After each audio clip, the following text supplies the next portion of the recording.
Can you hear me? Whoa, there we go. Hey, John. Hey, Bob. How are you? Yeah, I'm good, man. How's you? I'm doing great. It's like afternoon on Friday, quite nice and sunny here in Edinburgh. Ah, that's nice. That's a rare day. You better write it down on the calendar. It's actually been really good. It is. It's Edinburgh weather here. It's gray and rain and like I don't know 60. No, that would be Glasgow weather. Edinburgh's drier than we're on the East Coast, you know. So the hills in between us get all the rain and then allow us to come through. So John, we're live. We've got 28 folk with us just now. Welcome people. So just make yourself comfortable with the platform if you've not used Webinar Jam before, and don't ask me for any tips because this is my first time using it as well. But John and I have played around with it, so hopefully we're pretty good. Up to 43. Maybe stick something in the chat box. Let us know you're there. Just hello, hi, whatever it is. We got all kinds of people here. Nick, good to see you, Nick. Ivy, Daniel, and Jacqueline, and Gonzalo, Kevin, Vanessa, Carlos, Ugalde, Ben. A lot of very familiar names here. Bob and Morven and Craig, Aaron and Matthew, Alex. You know, I feel like when I was a kid, you might not have had this show, Bob, but like yeah. Let's hang on. There's Tommy, Vanessa, Kevin, Damien. Oh, yeah, it's brilliant. Sorry, man, go on. That's all right. There was a show when I was a kid that was like Miss Sally's Romper Room is what it was called, right? And she would like look through a fake mirror and she would like call out all these names, and occasionally that she'd hit on your name, you know, like John, you know, and be like, oh, she knows me. You can probably tell that for whatever era that's from, can't you? By the different names, like Mercedes is not in there, like, you know. Right. Hey, Martin Compton, Alex Smith, Sean Walker. Nice to see your name, Alan. I'd like to see your face at some point soon. Was it Alan Chung, was it? Alan Quiet. Ah, right, cool. Yeah. Glenda, brilliant. Andy Manson. Boy. Hey guys, if you could go in the chat box and chat where you're calling from. Where are you calling in from? Let's see it. Got a lot of folks who have said hi. Hey Vanessa. There's Bethany's Bob. Damien's riding you for your haircut already. Yeah, last time I saw Damien, I had my man bun. In my lockdown haircut, I got more of my face, my chin now. It proves. You stir him down your bottom. Yeah. So, folks, chat as you're coming in. Chat where you're calling from, and let's read some of London, those. New York, Inverness, amazing. Santiago. Hey, PEI, Southern California. Right. Ann Arbor, nice. That's the sunny side of Michigan. Brazil, I love the country. Glasgow, Plymouth, Houston. Wow, we need one of those maps with a string between them. London, Utica, New York. Good to see you, Bob.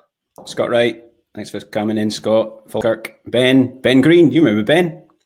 Yeah, is it Dunstable or is it Dunstable or Dunstable? Dunstable. I don't know. How do you say that? Dunstable. It's Dunstable. Okay. Nick Jordan's text me, I like the CV haircut. Thanks, Nick. All right. We got people from all over the world. That's amazing. Okay, should we get cracking? We should. So one more thing that you could think about while Bob's pulling up the slides is we really want to get to some questions today and want to know what's on your mind. So as promised, we asked you to bring your questions. So go to the chat box and type in your biggest question or challenge when it comes to COVID prevention behaviors, right? Like, we're not technical experts. We're not going to give medical advice today. There are people on this call who probably could and are giving advice about how to wear a mask and which mask to wear. We're not going to do any of that. But if it's a matter of how to create the environment for people to do something, those are the types of questions that we're looking for. Javad, I hope I'm saying that, pronouncing that correctly, has a question. Can this session be recorded? And it will be recorded. Since you guys have registered, you will get a recording as long as it works. And no promises there, because it's technology. Okay, right, here we go. John, can you just make us a wee bit smaller there? You've got your finger on that button, haven't you? This is like co-pilot in a plane. We should really know what each of us are doing, eh? We do. Right, brilliant. Okay, thanks for coming. So ready, steady, go. This is all about getting back to work during a pandemic. And we're going to talk about the document that we created. But first of all, just tell you a bit about myself. If you don't know me, so I'm Bob. This is actually if you've ever played GTA, this is kind of like the start of the GTA kind of avatar that comes up, when you're loading the game. This is my wife drew this. I've got to give her the credit for it because she keeps telling me if I'm not giving her the credit. A very talented artist, amongst other things. So I run a company called SODAK, and we're based up in Edinburgh, in Scotland. We're a behaviour design agency, a fancy word for basically a company that helps people apply behavioural science to improve performance. Most of our work is in construction, manufacturing. Most of the work is within health and safety field. Two reasons for that. My background is construction, has been since left school at 16. And then the word behaviour is mostly associated in the UK with health and safety at the minute. And also my background in construction engineering, and then moved into health and safety. But I always take this opportunity to point out that UK behavioural safety is got not much to do with the actual behavioural science. Unfortunately, but we're John and I are sorting that out, and a few others of you who are here avid behavioural science fans. So behavioural science, nothing to do with behavioural safety. Behavioural science, the science of human behaviour, and that's what we're going to talk about today. Not so much the science in detail, but definitely from our expertise, if you like, about how we can make the behaviours more likely to happen. So the main topic for today's session is returning to work during a pandemic and designing environments for those desired behaviours that we've been advised to carry out.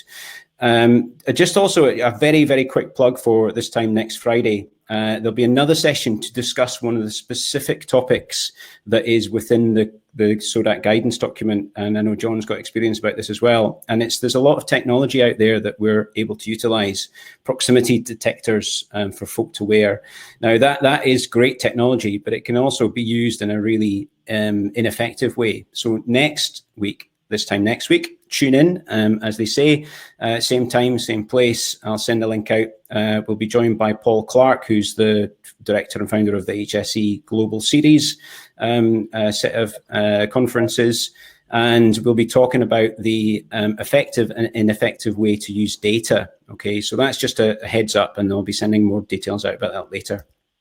But what this is not, right? This is not health and safety advice or health advice, okay? This is not opinion on what is right and wrong, better or worse. There's lots and lots of debates, out there about whether wearing of masks is the right thing to do, about how far the actual virus can travel, whether it's 9 feet, 9 meters, 2 meters, whatever it is, yeah? We are not experts in that. As John has already said.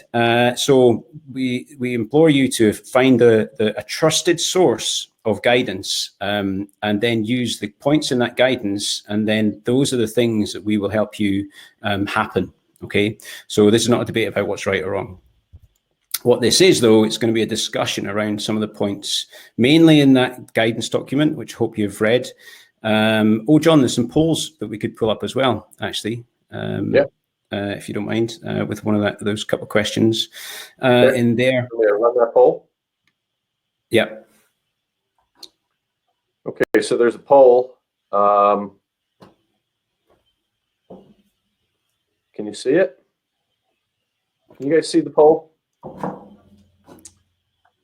Type in yes or no in the chat if you don't mind. Can you see the poll? Bob, do I hit publish on that? I'm concerned. I can't see it from mine, John, but I don't know. Okay, can't see it yet. No so problem. let me No Thanks, guys. How about now? It's gone red now. I think you can see it now. Oh, now, yes. Brilliant.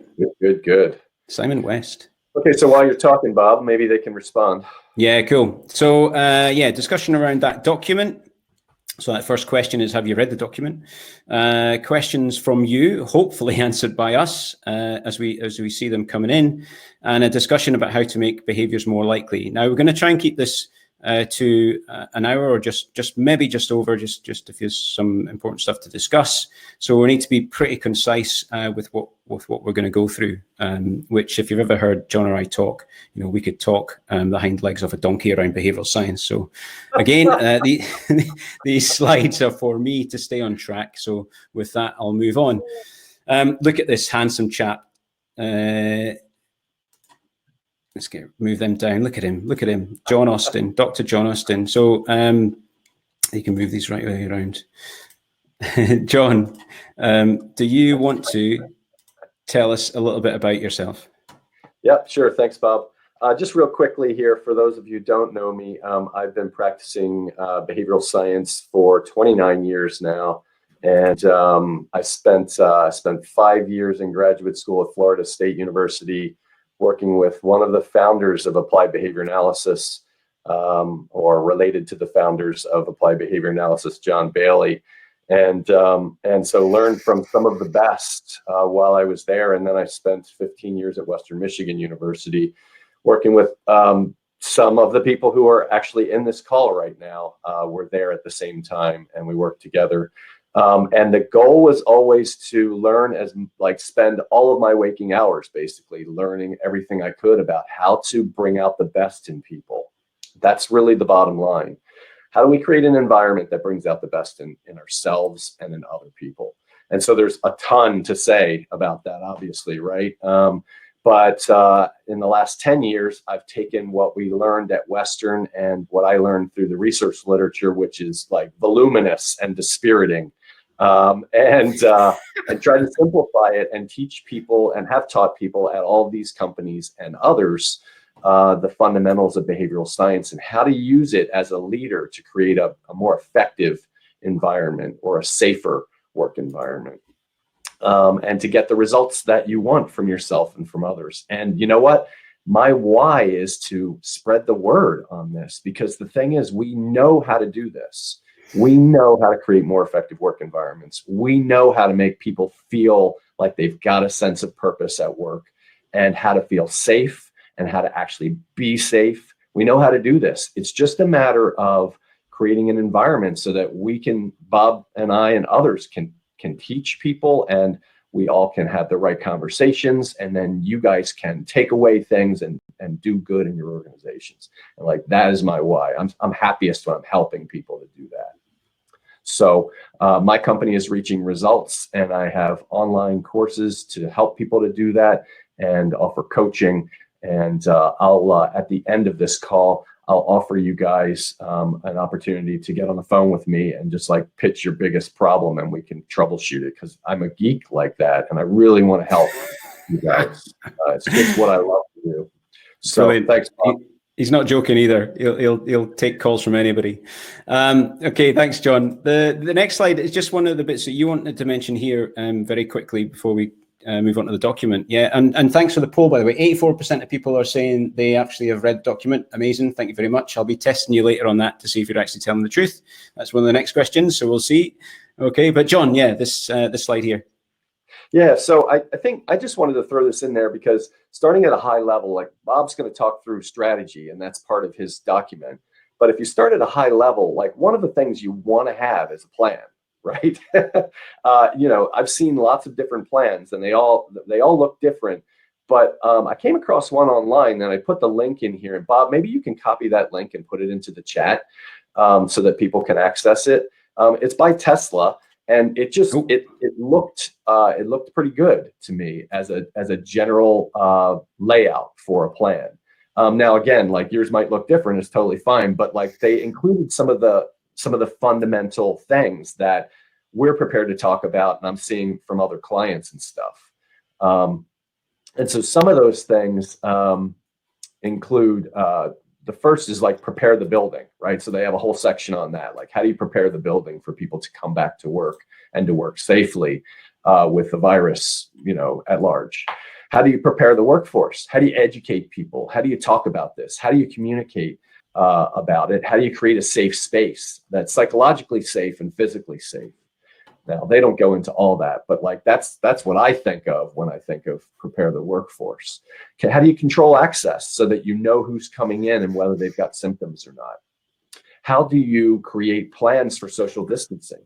And we want to talk a little bit about that during this webinar. And how do you verify for confidence? Which I love this last piece, because you know what?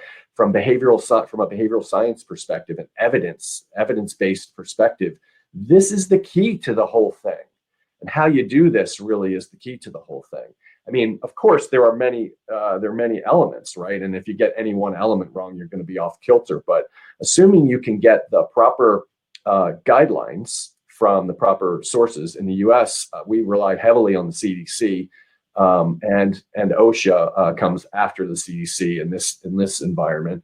Usually, like, they issue guidance based on CDC guidance, but like we get that stuff from the CDC, and then once you've decided and determined like what are the best practices, then it's a matter of how do you get it to happen. So there are lots of antecedent strategies like communicating, but the more effective ones are after communicating, verifying and following up and talking about it and having feedback and collecting some data and using those good old behavioral strategies.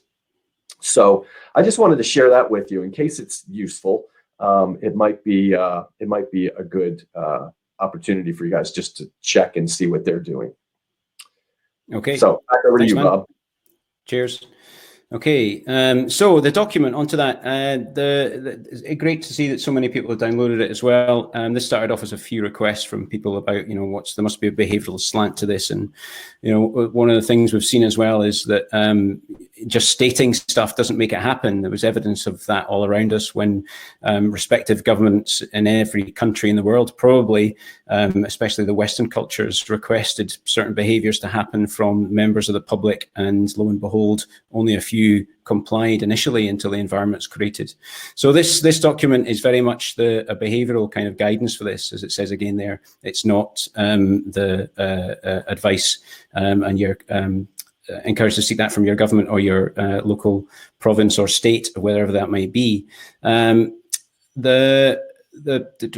see, the first part, well, it's split into three areas. Okay, so this is a strategic question around what should you open first, some tactical decision kind of planning, as John was alluding to there, the very planning part of it, massively important, and then the actual operational part of it, if you like. So this isn't just a case of getting on site and just then seeing what happens. There's got to be some strategy and planning behind that as well. So the document's split into three parts there. And the first thing I wanted people to think about really was around the values of why they were opening. And this was written back in the 27th of March, which seems a long time ago now, before we were actually given the kind of go ahead, if we've been given that. Whoever knows what the crack is in the UK at the minute. And there was, these questions here were to provoke that thinking and challenge of the company directors about, well, what are our values around this? And the key one here is when does it become not okay? So that one there, when does it become not okay? When do we actually look at a site and say, hang on, this isn't working and we're going to have to close again? That would be a very brave leader that would actually make that call. But it's predictable that it'll happen. It's predictable that you maybe open up a site believing that you could maintain social distancing and all the measures, and actually it doesn't work that way, and the environment doesn't allow these new behaviors to happen, and closing might be the best thing to do. So that should always be a point that's continually looked at, I think, and also expected to happen. And perhaps the question is, if there isn't an example of an area or a site being partially reclosed or stood down for a set period until it's rethought about, then perhaps everybody's turning a blind eye to some of the stuff. So the evidence would be in actually, is it happening? There's other things in there, is it a critical project as defined by whichever government? But there's other reasons why people need to reopen. And some of these as well will help then communicate the reasons to those most at risk.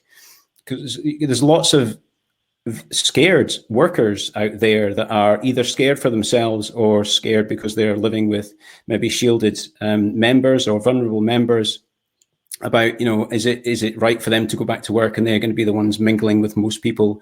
And if you're clear about your values and your reasons for opening, then at least it's an element of honesty there, and would probably go a long way to making it okay, or at least better for some of these guys. So that was some of the reasoning behind these strategic decisions. Here, which site is it easiest to maintain social distancing? And specifically, actually, I want to talk about this one. So this is a very important point that I was saying to John earlier when we were discussing this. I think this is where most organizations will not get this right initially. That each site, office, factory is a specific place, and even each place within that place is a specific place that needs a specific plan. This isn't a case of sending a memo out to sites. It isn't a case of writing a procedure and sending it out and saying, go and enact this, and hoping it will be enacted because everything's the same. Every place is not the same, and therefore it needs a specific plan.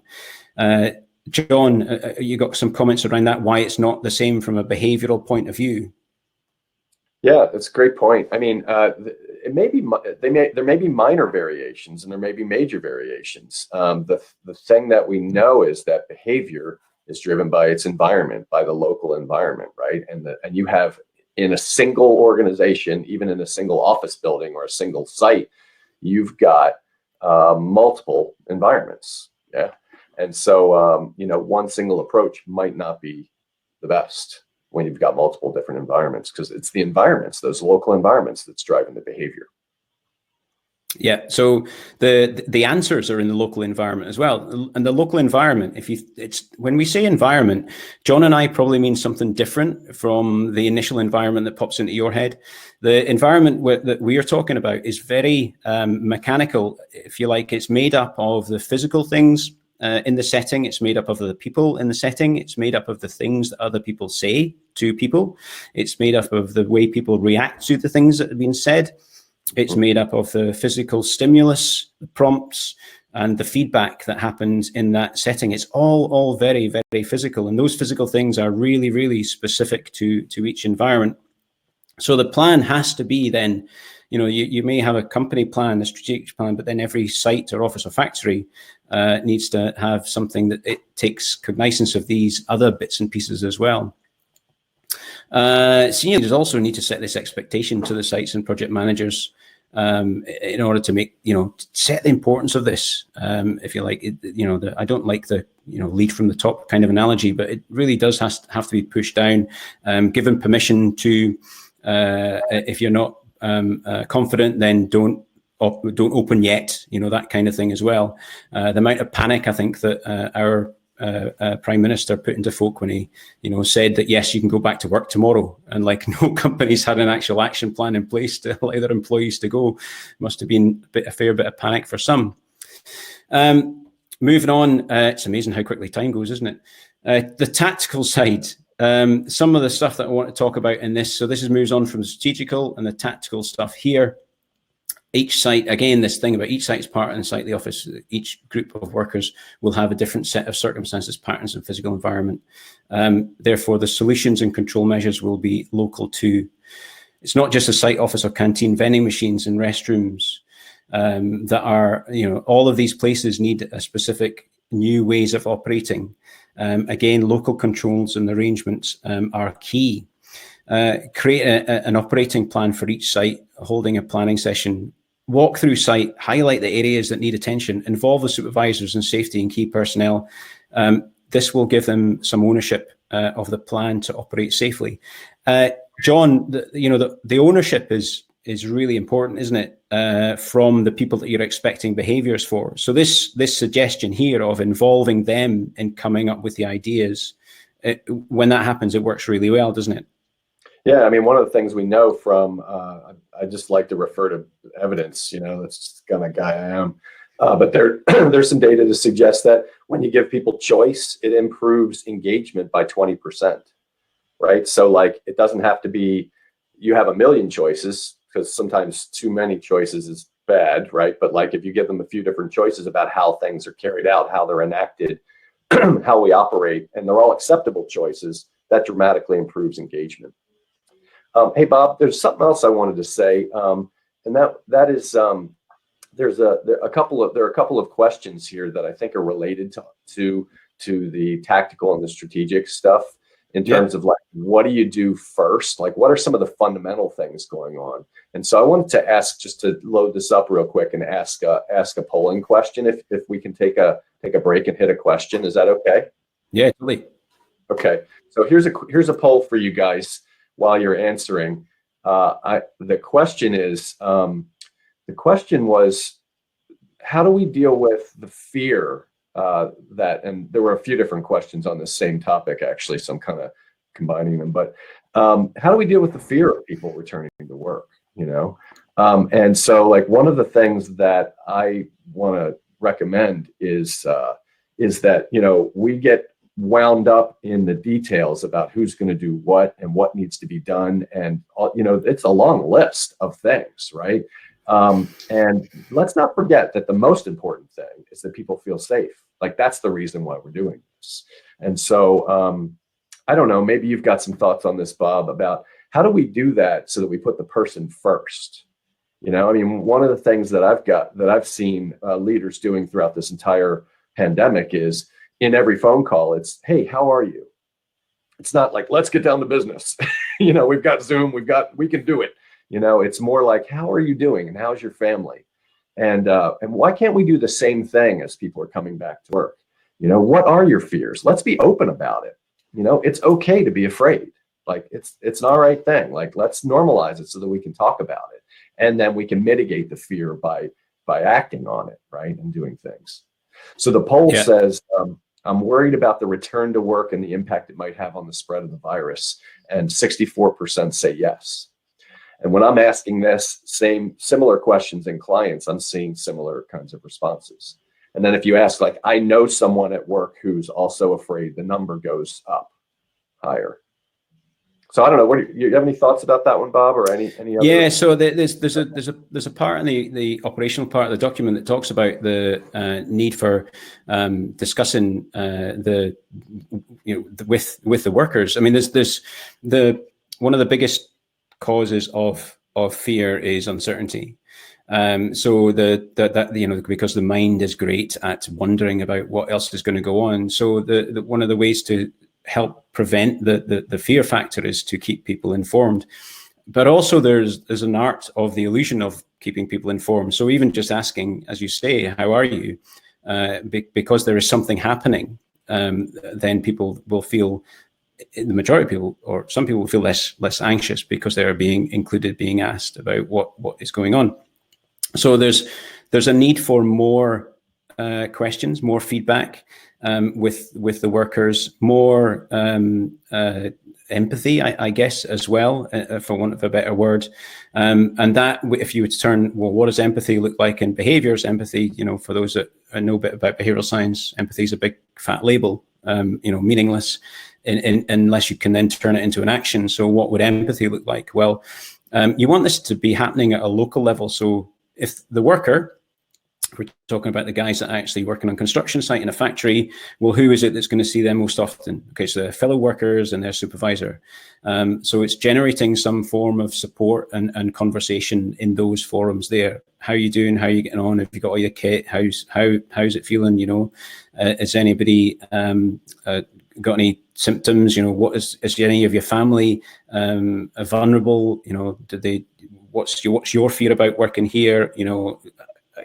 You don't even, I guess, know how much of the fake news that some of these guys have been getting as well, that you could help put their mind at rest around some of the facts that you've got there too. You told me about some questionnaire that I think it's CSM guys have been using to help identify if folk have been possibly symptoms and stuff. And that helps as well to bring some form of certainty because they see stuff being done. The worst thing to do is to be doing loads of stuff in the background and not tell people what you're doing. Yeah. Kevin and Vanessa from CSM are on the call actually, and they've been excellent at publishing a weekly. For a while, it was a weekly or almost daily, semi-daily FAQ, right? So they were getting tons of questions from people and then writing answers and sending it to everyone. And I thought that was an excellent idea, and it would just grow. It'd be a growing list, right? And so you could read through it if you wanted, but like the latest questions would be kind of at the top. And it was it took a ton of time, but like people's questions should not be unanswered when it comes to this. As a leader, I suggest that you strive to leave no question unanswered. And to dig and try to find what the questions are so that you can clarify it. Bob, I'm just going to jump to that part of the document actually that's got that in, because it's probably worth a wee look there. So there's this suggestion here, and I've got to say this, guys. This is my attempt at writing something down that I think would be helpful. Please build on this, change it, experiment with it, make it your own. This is just my ideas, but with a bit of experience behind them. Keep gangs together where possible. Tell the gangs that you need their help. We definitely need people's help, and that each of them need each other's help, and to embed these new behaviors. This is all about a collective responsibility. Each worker should call out each other's behaviors that are not in line with the new rules, but also call out the ones that are in line as well.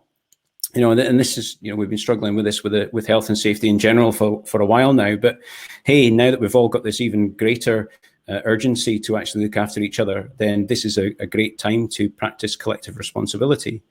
But also think about making it personal. Discuss with each worker, who are you protecting as well as yourself? Actually engage with them about this, not in a horrible way. Not in a coercive way. This has to be done in a nurturing way, questioning with genuine interest about them as people and them as their families' people as well. And again, if we don't though make this happen at a local level, this kind of stuff can't just happen just from sending out a procedure. It has to happen on the sites at the local level from the supervisor. So the question really is, how do you get the supervisors and the foremen to do these things? And the first part of that is asking them and being explicit with them about what you're asking as well. Don't think that you might get what you want just by saying, hey, are you making sure your guys are okay? Because the answer you'll get from that is yes.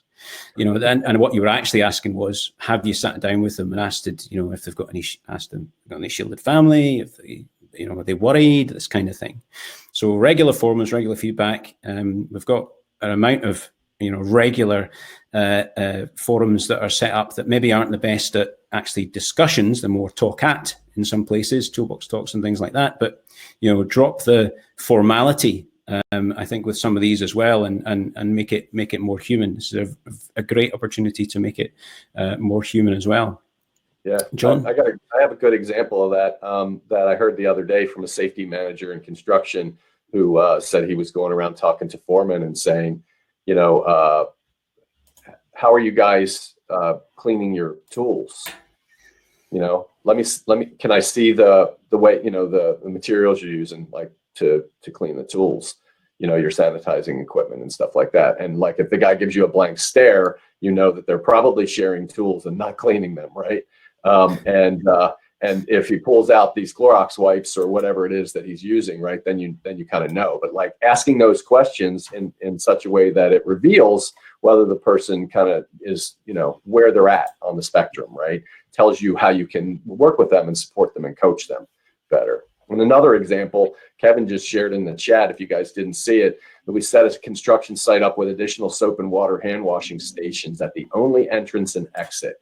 Held a meeting with the workers explaining that we gave them the new hand washing station inside the building as well as at the entrance. We explained the frequent hand washing helps reduce the spread, observed at the end of the shift. Only 1 out of 50 workers washed their hands, and the rest walked around the hand wash stations to leave the site for the day.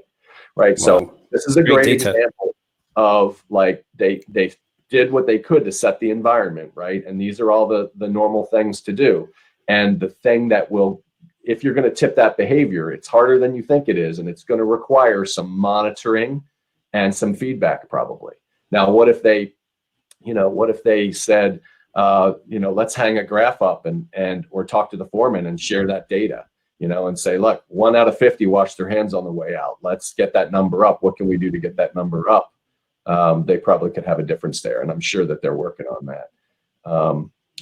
There's go ahead, Bob. That's some great examples there. Vanessa also says that a scanner code system has been successful as well.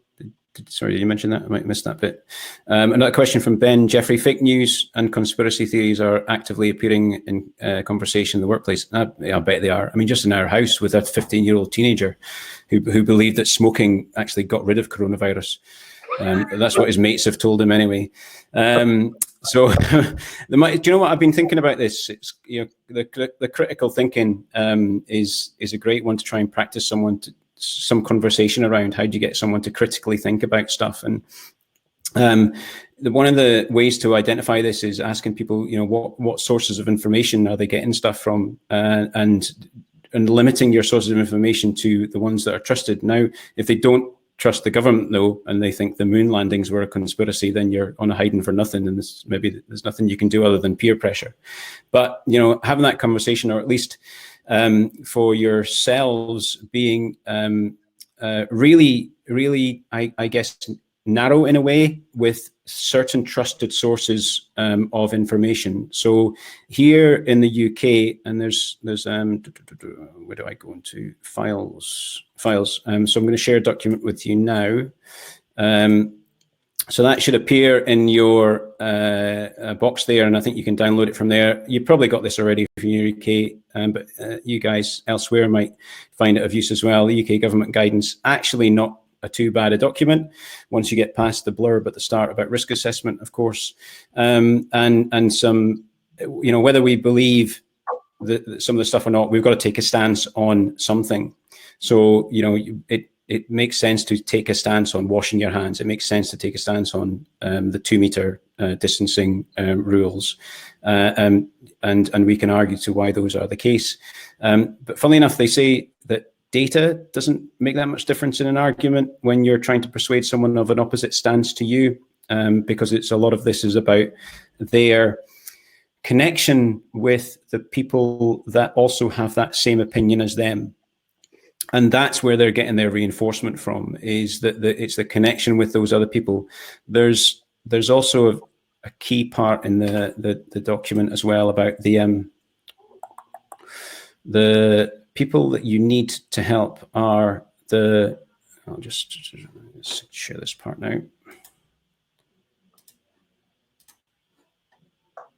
So the local influencers, supervisors, will be critical to getting those who work for you, those who work for them to do the new behaviors. This is because, this will only happen if they have a good relationship with them, right? But we're hoping, in most cases, that the supervisor, the local leader, and if it's not them, find out who the person is that everybody pays attention to, that everybody listens to, that is maybe the joker at lunchtime or whoever, and see if you can get them to be the kind of the ringleader, if you like, for the new behaviors.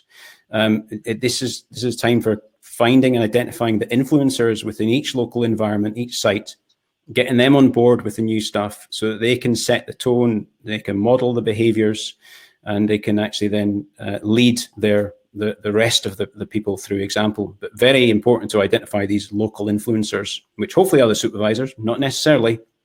Many an organogram in work is wrong and not actually the how things operate. So find those local influencers. John? Yeah, you're right. I mean, that's part of the key. I think that oftentimes as influencers, we try to influence the workforce directly, and what we really should be doing is working through the consequence chain or the hierarchy of the organization. And you don't necessarily need to start at the top, but recognize that the people you're trying to influence, they mostly pay attention to their direct supervisor.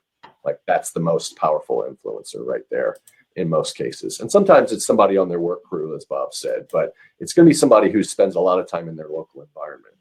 Hey, Bob, I wanted to mention one more thing. Back to you mentioned that Vanessa made a comment, and I just wanted to explain what that meant, because not everyone might have gotten that. She said the scanner code system has been successful for us. And what that is they're in a construction operation, but I think this might be relevant for everyone. Every person who enters every site every day needs to scan on their phone a QR code. And that brings up on their phone a series of questions that are, involve their health. And so they're declaring, kind of answering some symptomatic questions. Do they have these various symptoms? And if they have any of the symptoms, then that kind of flags them and suggests to them that they should not be at the site, that they should go home, which sounds silly, right? People should know that, but it's surprising how many flags they get as a result of people answering these questions, and we can talk about the reasons why someone would come to work sick and stuff, but like that's got to be, keeping your sites free of sick people is super important in this, right? If you think about this logically. So I just wanted to share the resource that was created by some friends at Spark Business Works. And so I just put it in the chat. It's, and Vanessa I see has already as well. It's called easysafetyforms.com. It's, you get a free declaration form. It's kind of what they're calling a declaration form.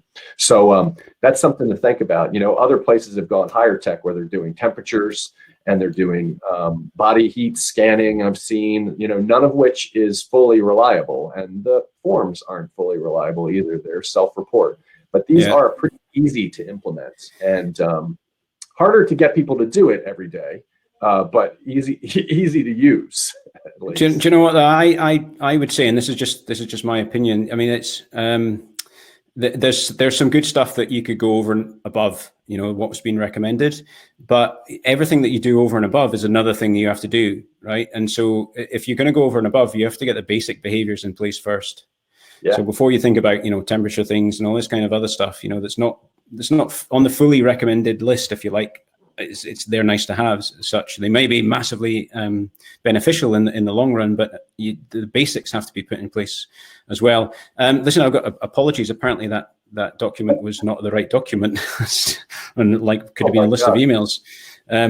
So just delete that, please. Everybody delete that document. It's probably your own address in there. For some reason, that's going big. Yeah, sorry about that. Scott Wright has a question there. The United Kingdom COVID lockdown will hopefully abolish 9-to-5 desk jobs.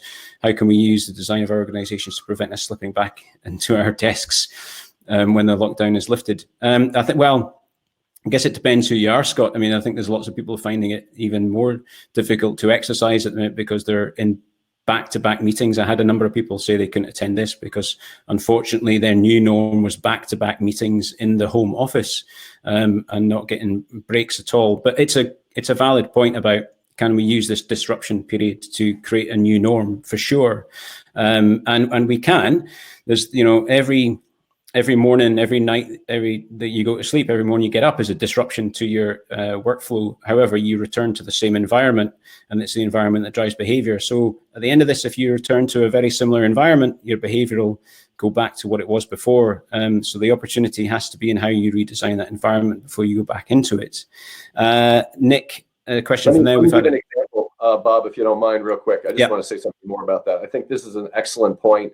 I did a webinar on this topic and want to do more, actually. But I want to give you I was just thinking about this very thing, and so I'm working on an article on this very topic. What can you do now that will increase people's safety as they're coming back to work and make your culture stronger moving forward?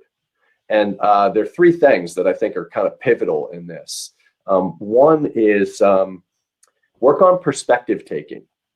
So what that means is to think about seeing things from someone else's perspective, right? And so there are a series of questions that you could ask in conversations and dialogues that get people to think about the perspective of others. And that draws directly back to the idea that some people may have fear coming back to work. Others may feel really comfortable. Some may not believe at all that they think it's a hoax, whatever. We've got all types working for us. And so seeing things from their perspective is vital. And so that's the first thing. The second thing is have more effective conversations. Work on the effectiveness of your conversations, and start by asking about the person in your conversations. The more you learn about your team and the people who you work with, the better you can ask better questions. You can see their perspective more readily, and you can lead to the third phase really that I'd suggest, and that is work on the personal relationships that you have. Because a friend of mine who's an executive coach told me yesterday that if you look at the behavior of managers and executives during the day, you ask them what they do for a living, and they say, well, I get results, or I lead, or I bring whatever, blah, blah, blah. But if you look at their actions, what they do every day, what they do and say, they have conversations and they develop relationships. Like, that's pretty much what we all do if we're knowledge workers, right? And so those three things: perspective taking, try to improve your conversations with your teams and amongst your team members, and develop relationships more fully. I think those things will serve you really well now and into the future. Yeah, brilliant. So, but with that though, you've then got to think about how do you do that? So you've got to then set time, you've got to set a place, right? So this is going to need new behaviors from you, if that's what's going to happen. But again, all those things that John just said there is going to increase or decrease fear, because they'll increase certainty as well. And that, I think, is now, I don't know this for sure, right? But I think there's a question here from Nick, and I've also heard this from another company that I'm working with just now as well. We've had a spike in accidents recently. Our investigations show staff we're trying to social distance leading to an accident. We have some solutions, but do you have any advice, ideas, or case studies? No specific case studies, Nick. Advice? Well, I think some of blips and incidents are a problem, because you don't know whether they're true or not, unless you've been really collecting data on at-risk behaviors as well. Then it's difficult to know whether the increase in an injury or an incident is definitely that, because sometimes it's just the connection of the person with the hazard. However, if it is, then some of the reasons for this could be definitely the distraction around the pandemic has caused with people, just not even understanding what blooming day it is sometimes, to not even being able to concentrate on your work because you're don't even know where your mind is, for example. So everything maybe has to take a bit longer, and the timescales for things have to be lengthened. The splitting up of people into different roles specifically. So instead of everybody being doers, then people take turns of being the kind of watcher, the observer, the feedback, and that's then your instead of asking people to be vigilant, right, which just doesn't work. You can ask a person to be the invigilator, if you like, of the task, but you can't ask the individual to be the vigilant person. John? Vigilator. The invigilator. I think that should be your new nickname, man. That is good. You need a t-shirt with that on it. Cool. I do have some thoughts about this. I really like the idea of taking a close look at time to complete the task and your communication around that, and especially senior leaders and direct supervisors, communications around that, time expectations, planning expectations, to make sure you are really doing, and the right people are really planning the tasks and the work properly. And then the final thing I would add to that, for Nick and for others, Bob George, I know, is on this call, and he's been working on this very thing, like going back to basics and making sure, like, yeah, you got to do all this coronavirus stuff, but you still have to do the important things when it comes to safety as well, right? Like, you cannot let those things slip. So what are those important things? Let's talk about, going back to basics and finding a handful of things that have in the past been high risk items, and perhaps led to injuries or near misses or close calls. And let's get a bit of an observation program around that, where someone is collecting some data on the leading indicators to suggest whether those things are being done safely or not. Like, that's the key to the whole thing. To do that, and to create the right environment so that it's not, spying and stuff like that. So there's a lot around that, my biggest advice is to get data on what you've got going and what people are working on, to make sure that they can get the proper feedback and the proper support so they can do the right thing when they're doing the job. Because nobody wants to get hurt. No one's coming to work intending to get hurt. But when you start to change your habits, even slightly, in the way that you do the work, that can lead to new behaviors and new habits. And then like the environment has suddenly shifted and then an injury happens. Right. So I will be surprised if we don't see big spikes or some spikes in many organizations during this time. Yeah, I think definitely the slowdown and allowing more space. It's a time for overemphasizing every control measure almost that you've got, the real ones, not the virtual ones, not the checklists. This is time for the right, guys. Let's just work for an hour and then let's stop for 10 minutes and just evaluate, even just to have a rest, because your head's going to be mince at the minute because of everything that's going on. It took me at least 2 weeks to get back into a routine before I could actually even feel as though I was half productive. And John, as you see, you've highlighted Mark's question there as well. I was going to lead on to that one next. Mark Palmer, afternoon. Great to hear from you guys. Clearly, the need for return to the office environment for many roles will be challenged for a long time, maybe forever. Interested in your thoughts on long-term permanent home working, i.e. how to encourage behaviors that ensure company engagement, business process, conformance, and productive workplace relationships. It's difficult, isn't it? It's more people than ever being thrust into their homes. One of the differences just now, though, is that I saw this on some days, you're not home working, you're at home trying to do some work at the minute while you're also looking after the kids. If you haven't got kids, you're looking after your mental health. This is a different time than hopefully it would be when the kids go back to school, if you've got kids. And once things turn a bit more back into normal, then even if you are working from home, hopefully you'll have less distractions. So I think that's one thing. But my second bit of advice would be routine is massively, massively important. And maybe some of you realized this already, who've been thrown out of their routine, you had a formal routine before and probably never realized it. So you need to build a new routine to help with your efficiency, productivity. That could be anything from just getting up at a regular time, keeping that regular time, just getting into a quick routine of even things like shower, breakfast, emptying dishwasher, checking whatever you want to check first, right? Maybe not your emails, right? And maybe not the news of how many deaths have been happening. But certainly like getting into that routine, I think is very important.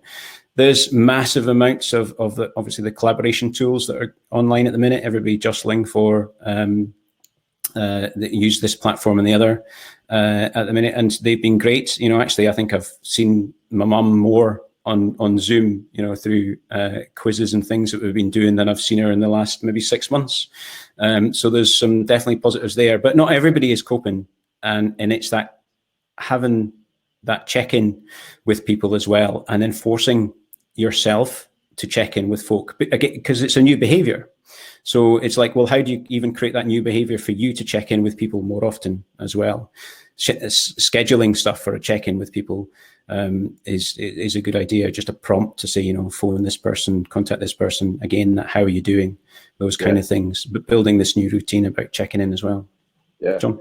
Yeah, I think this is a great question. And, I would love to see this. If anybody on the call has done this, but, the vision that this question gives me is, what are we doing to support our people at home? Right? Like, this is a new thing. What I hear questions like, how do I manage remote teams? How do I keep people engaged? And that's part of this question. But this question makes me wonder, like, okay, so what are we doing to help people to better manage their kids at home? Are we even talking about that? You see kids running around in the background and stuff like that. This is like the ultimate behavioral science question, right? Because you've got, like, how do you manage the kids? Well, there are ways to do that. How do you manage your schedule? There are ways to do that, and there's advice that we can talk about around that. How do you set up an office at home so that it's comfortable and organized in the way that it facilitates your work? There's like clear guidance on that too. How do you make sure that people are maintaining their emotional stability and health?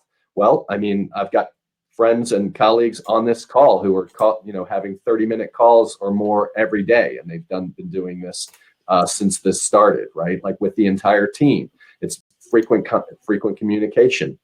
And more importantly, or equally as importantly, how do we make sure that people are taking the amount of downtime that they should? When you're not used to working at home, you come home and you're trying to work, and the kids are running around, and you're trying to work all day, and you've got meetings, and you don't get anything done. You still have work to do, and so then you work at night when the kids go to bed, right? Because it's there, right? And you're at home, you can do everything. And so I'm worried that people aren't getting into a regular pattern of taking care of themselves, exercising, and actually shutting down once in a while. So I've advised more than a handful of people, like, dude, you need to work less, not more. You need to like stop what you're doing for a few minutes at a time, you know? So yeah. I don't know. To me, I imagine this whole picture. Maybe we do another webinar on this. Like, what are some behavioral strategies for each of these elements? Because, the whole person comes to work. We always say, and we used to say in the good old days when people would actually come into work. But the whole person really now is working at home, and they've got all the influences all around them all day long. So how are we helping them to deal with that? Yeah, excellent point. Right, I just want to make sure we cover a couple more points before the end of the hour, and we can stay on for a little bit longer. But this point here, right, it sounds so simple, but it's really important. People will need clear, unambiguous guidance, preferably with examples where possible, to help visualize the required behavior. Again, one of the, as John and I know, more than I don't know we ever knew before we even found this stuff, right? One of the biggest issues in trying to get behavioral change is we believe we have communicated what is required, but we have communicated it through labels, through descriptors that haven't actually meant much. So we really need to be clear about what is actually required. The best way to do that is show people, right? Words are not as good as we think. But demonstrations and visual guidance is the best thing that can be done. Here's a bit of a funny picture that I found on Instagram of, we should be specific about what kind of face masks we mean that have to be worn. But tongue in cheek and funny, but it's true. The amount of times that we see people doing stuff that, well, that's what I thought you asked for. So and even it's even more powerful if you can actually get the people on the site, in the environment or the factory, to do their own examples of what's required. So you might, there's some great videos going around there in the construction industry in the UK. The Construction Leadership Council have got some videos about social distancing and things. But when you show these to workers, they go, yeah, but that's like actors. They know it's actors. And even if it's not actors, they know it's not them. Right. And that's why these things don't work. They don't work as well as a hammed up video of your own, of videoing them or them videoing each other and then showing each other what is required. There's a chap, I don't think he's on actually. It's a while since I've spoken to him, Lee, who used to work at Paddington. And he used to, with his guys' permission, film his guys with a GoPro every so often.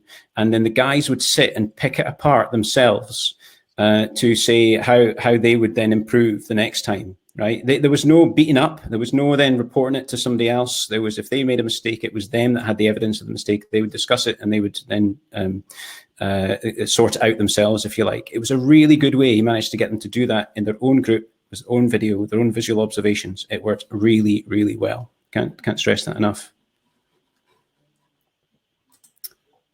Sorry, John. I've just shared a poll. Last question that we had, since we're coming toward the end of time, not the end of time, but the end of our time here. Yeah, so there was another question earlier that I marked, and we jumped it because it was earlier on, and it was from Alan, and he said his group is I wanted to get his words right here. The group that he's bringing back are parishioners at a church, and correct me if I'm wrong, Alan, if I got that wrong. Bob, what do you think here about this? Like, how would you do this if you've got a large group of people, in a relatively, maybe a smaller space. Who knows? Maybe it's a big church. Maybe it's okay. But like, what are you going to do there? I mean, maybe there's guidance out there, I'm sure. I mean, it probably is. I think looking at multiple entrance points and exits, so not everybody's going through, the same place. Visually marking areas that you want people to sit in, so they don't sit together. We've seen some great examples of visual markers in supermarkets, whether it's just a line, but the ones with feet, work better. Maybe pictures of bums on asses, as you Americans say, on seats. Stick your ass here, sort of thing. Or some say that in public. Bum is a better version, I think. Bum. So those things, but having a strategy, it's like one of the things as well.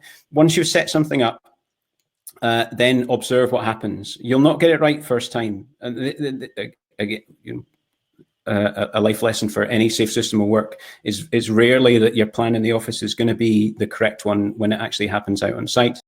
So the thing to do with any establishment, site, factory, is to look at what happens when you run the experiment, as in the experiment is when you open the gates, and with all the briefings that you've done, with all the help, and then it's like, whoa, stop, no, hang on, this wasn't exactly how I planned it would look, so let's tweak something else.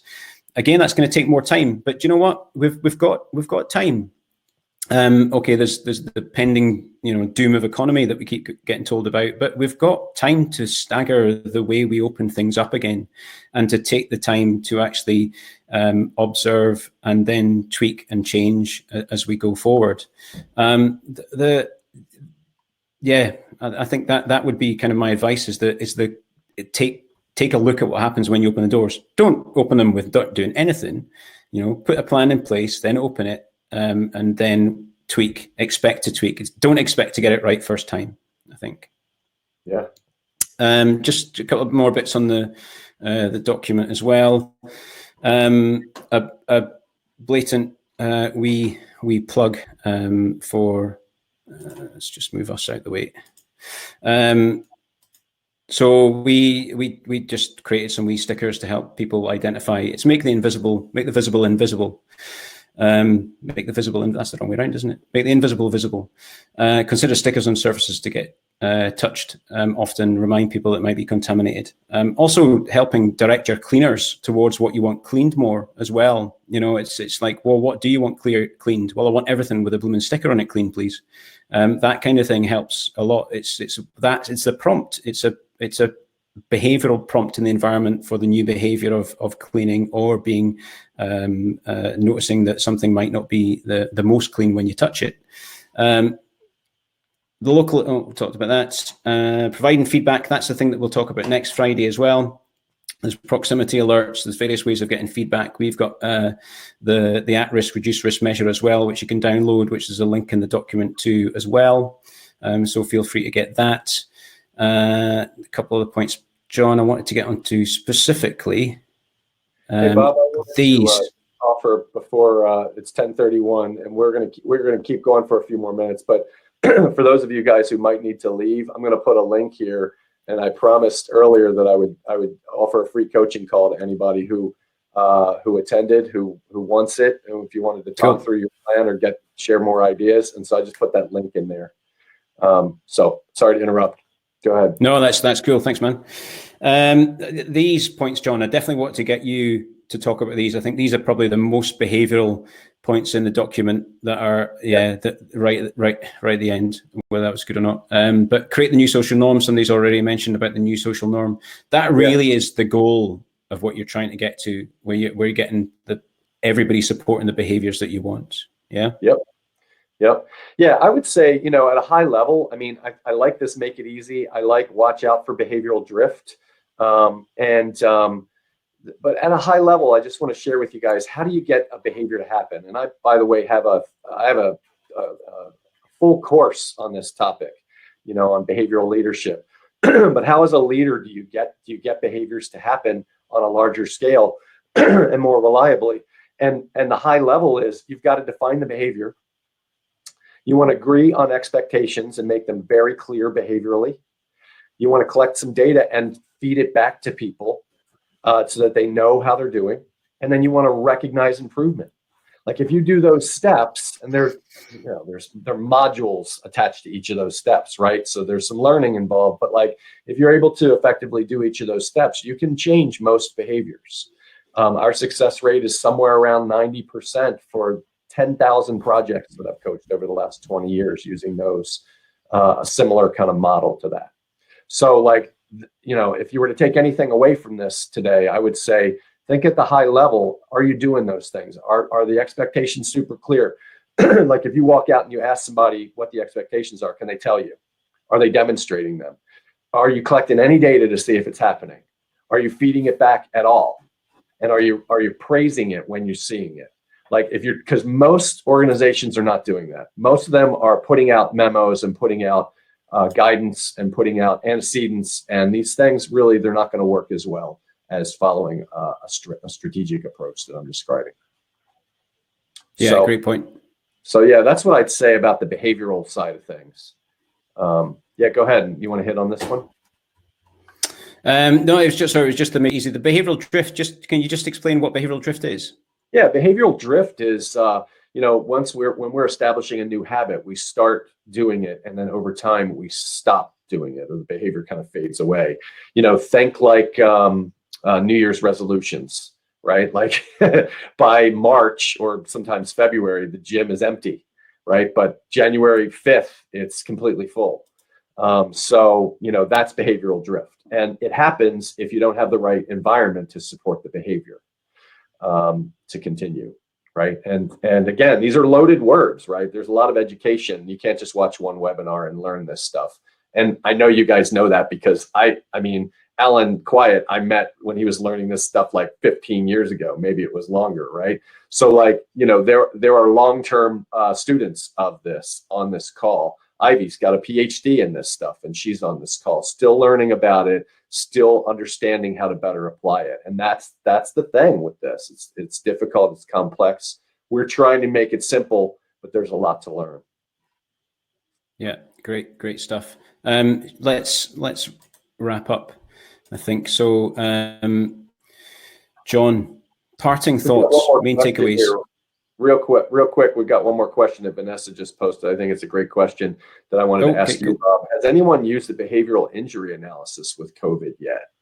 Bob's got this great tool that he doesn't talk enough about, I think, called behavioral incident analysis, and it's like a board game. It is so cool. You should definitely pick one up from him. Write to him offline or go to his website.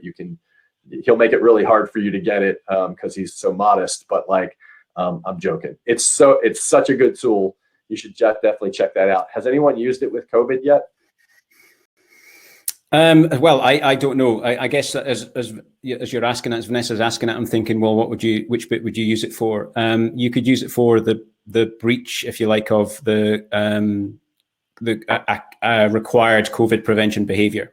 So why is it that people aren't washing their hands? So that example that we had before, and then how can we make it more likely that people will wash their hands? So it would work really well for that, because it's designed for, I've got a behavior that's not happening, an at-risk behavior, and I want to make this other reduced risk behavior happen in the future. So the at-risk behavior would be any behavior that increases the risk of catching COVID, and the reduced risk behavior would be anything that reduces the risk.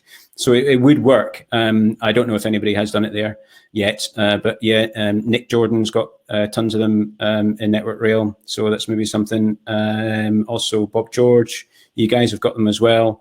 Radius, Mark, Alex, you guys have got some, and various other people. So that'd be great, actually, if some examples, and we could share them with people as well.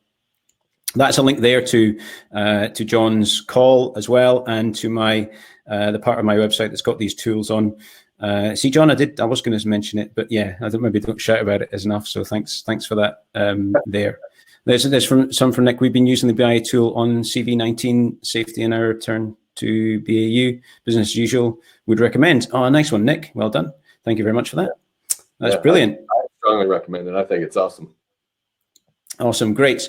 So just finishing off, Look at them, handsome dudes. Next Friday, just a reminder again, that I'll send out a link to you all if you want to have join in on this specific point around proximity detectors, how to use data effectively. Because this is, I must admit, when I first heard about proximity detectors, I'm like, yay. And then all of a sudden I was like, oh my God, it's going to be loads of bullying with data, because that is actually tends to be what happens. So let's talk about how to not bully with data and how to actually use it to reinforce. So it's great that Paul's going to join us for that as well. What happens next? So that's when I had a bit more here as well. You'll receive an email with a link of this recording. Please share that as well. It will also have a link to the next session, possibly if I can embed it. If not, I'll send one separately to you. You can still ask either John or I a question around today's topics, anything that we didn't get to discuss. Just email us. You've got the details if you've been paying attention, but also we'll be sending you stuff.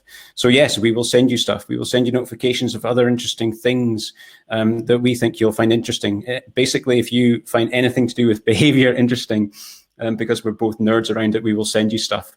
So no apologies for our blatant excitement around something so nerdy. Just to say what you were saying, John.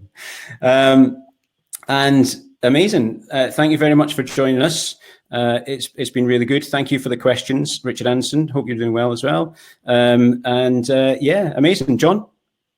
Hey, thank you, everyone. I'm really grateful to have the opportunity to do this and to interact with such bright people. And Bob, I love working with him. I love his views, and just super grateful today. So thank you, everyone.